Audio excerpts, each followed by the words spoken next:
Hai, siapa di sini yang pernah melakukan aborsi? Hayo, hayo. Tidak ya. Jadi begini, teman-teman. Ada berbagai macam polemik yang terjadi dengan kata aborsi ini. Banyak kejadian yang sudah terjadi dan aborsi ini menjadi sesuatu yang seperti sensitif dibicarakan di masyarakat begitu ya. Karena memberikan konotasi yang sangat buruk ya. Nah, jadi di sini saya akan memberikan argumentasi ilmiah saya terkait dengan yang dilakukan ya. Memang dari peraturan terakhir yang telah dibuat ya. Jadi aborsi itu memang sudah dilegalkan ya. Tapi dengan tanda kutip ya, dengan tanda kutip. Aborsi sudah dilegalkan itu dengan kasus-kasus tertentu seperti pelecehan seksual ya, seperti pemerkosaan. Nah, yang terjadi seperti itu, sehingga mereka diizinkan untuk melakukan aborsi. Nah, tapi itu juga berdasarkan pilihan dari orang. Ketika orang mau melakukan aborsi ya silakan. Itu sudah istilahnya sudah tidak akan mendapatkan hukuman dari negara ya, gampangnya seperti itu. Tetapi kalau misalnya kandungannya atau janinnya, bukan janinnya, ya bisa juga dibilang janin ya, kalau sudah ketahuan sudah lama ya, sudah berapa bulan begitu, itu bisa mereka memutuskan untuk menjaga janin mereka begitu ya. Jadi tidak ada masalah. Nah, tetapi masih ada saja yang berpikir bahwa kenapa harus diaborsi? Saya mau tanya kalian, memangnya kalian mau bantu urus itu anak kalau misalnya dia lahir? Tapi dalam tanda kutip untuk kasus pemerkosaan ataupun kasus pelecehan ya, bukan untuk yang pergaulan bebas sudah jadi anak begitu ya. Kalau yang sudah pergaulan bebas ya, sudah jadi anak begitu ya, tanggung jawab, tidak usah bikin aborsi itu kecuali pelecehan yang artinya atau pemerkosaan yang artinya satu pihak tidak suka, satu pihak suka ya. Ada salah satu pihak yang memaksa dan yang satunya tidak suka ya, begitu. Tetapi kalau misalnya dua-duanya sama-sama suka dan dua-duanya sama-sama melakukan atas kesadaran sendiri ya, jangan lakukan aborsi ya. Tidak boleh lakukan aborsi. Itu sama saja melakukan pembunuhan ya. Gitu. Jadi untuk teman-teman yang bilang yang khusus untuk yang mendapatkan pelecehan seksual ya ataupun mendapat pemerkosaan ya, itu apabila mereka menggugurkan ya, terus ada yang cemooh bilang, kok bayi digugurkan begitu, kita kamu itu sudah melakukan pembunuhan ya. Itu saya rasa kebijakan yang sudah baik dari pemerintah ya, karena memangnya Anda mau bantu kasih urus anak itu ya, mau memberikan biaya persalinan ya, Anda mau memberikan biaya untuk melakukan ANC ya, antenatal care kepada si ibu maupun perawatan kepada si janin ya apabila mendapatkan gangguan-gangguan tertentu ya selama masa kehamilan ya.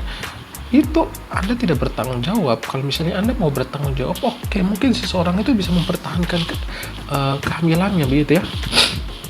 Tapi kalau misalnya Anda tidak bertanggung jawab, ya sudah diam aja ya, tidak usah banyak bacot gitu. Oke. Jadi di sini saya juga mau menjelaskan ya.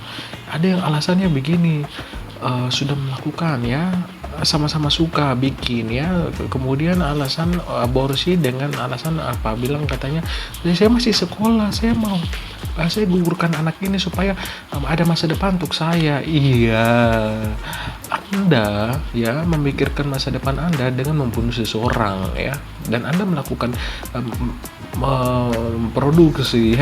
memproduksi janin Anda itu ya dengan kesadaran penuh, dengan keinginan Anda sendiri tanpa paksaan ya. Sehingga Anda kalau melakukan aborsi, Anda melakukannya dengan secara sadar ya, itu memang kayaknya Anda mengalami penyakit mental ya. Jadi apalagi untuk orang-orang Papua ya, jangan lakukan itu ya. Biarpun nanti kalian punya anak nanti lahirnya aneh-aneh kah, ataupun nanti kalian susah kah, ya tanggung jawab toh. Nanti melahirkan SDM yang buruk bagi Papua, ya sudah, biar toh Itu kan membuktikan kalau SDM Papua memang rendah tuh. Itu kan memang membuktikan kalau orang Papua memang masih mempunyai SDM yang sangat buruk gitu ya. Jadi jangan lakukan aborsi dengan alasan tadi bilang saya punya pendidikan masih bagaimana, saya punya masa depan masih bagaimana ya. Itu bukan alasan, itu pembenaran diri, itu bukan alasan untuk Anda melakukan aborsi. Terus ada juga yang lakukan bilang, karena saya punya anak ini sudah banyak, jadi saya melakukan aborsi saja. Tidak segampang itu, Ferguson ya. Tidak segampang itu Anda mengatakan saya mau melakukan aborsi karena anak saya sudah banyak. Terus memangnya Anda pikir ya nyawa anak-anak Anda yang sudah lahir itu lebih besar ya, hak hidupnya itu lebih besar dibandingkan janin yang ada dalam kandungan Anda dan suami Anda ya, ataupun pasangan Anda begitu ya. Terus apakah Anda berpikir nyawa Anda itu lebih berhak dipertahankan ya dibandingkan nyawa janin gitu. Jadi Anda berpikir janin yang masih dalam perut ya tidak memiliki hak ya, tidak memiliki hak dalam hidupnya, sehingga dia tidak dianggap untuk bisa hidup begitu. Sama saja kan kalau Anda bilang nanti harus ada yang dikorbankan. Loh, bukan berarti Anda mau mengorbankan janin di dalam perut ya, tidak kayak gitu caranya. Kalaupun ada yang dikorbankan ya diri Anda, jual ginjal kah, jual jantung kah, bagaimana kah? Nah, tidak ya, itu bercanda saja ya. Saya katakan begini supaya teman-teman orang Papua ya, khususnya yang sudah jadi orang tua ya, jangan sampai lakukan itu. Kalau misalnya Anda rasa bahwa saya melakukan hubungan badan dengan pasangan saya, tetapi mungkin saya sudah belum berencana untuk memiliki anak ya, Anda bisa melakukan memberikan kontrasepsi darurat ya, pil kondar ya, pil kontrasepsi darurat. Nah, itu bisa diberikan antara paling maksimal yang paling bagus itu ya 3 hari setelah melakukan hubungan seksual. Itu Anda bisa minum pilnya. Nah, pil itu dapat mengganggu proses pembuahan ya, proses pembuahan yang akan terjadi begitu. Itu bukan melakukan aborsi ya, itu beda dengan gugurkan kandungan. Itu beda. Kandungan itu ketika dia sudah jadi ya, sudah jadi janin, kemudian sudah berbentuk embrio ya. Tapi kalau ini kan masih belum, sehingga kalau dilakukan kontrasepsi darurat itu masih aman, masih bisa begitu. Kalau teman-teman yang merasa saya contohnya keluar di dalam nih, nah terus kayaknya kondomnya bocor, atau saya salah hitung masa subur, atau masa laktasinya ini tidak sesuai tanggal ya, atau salah hitung dengan metode ya air ASI gitu ya, itu ya sudah, itu salah sendiri ya.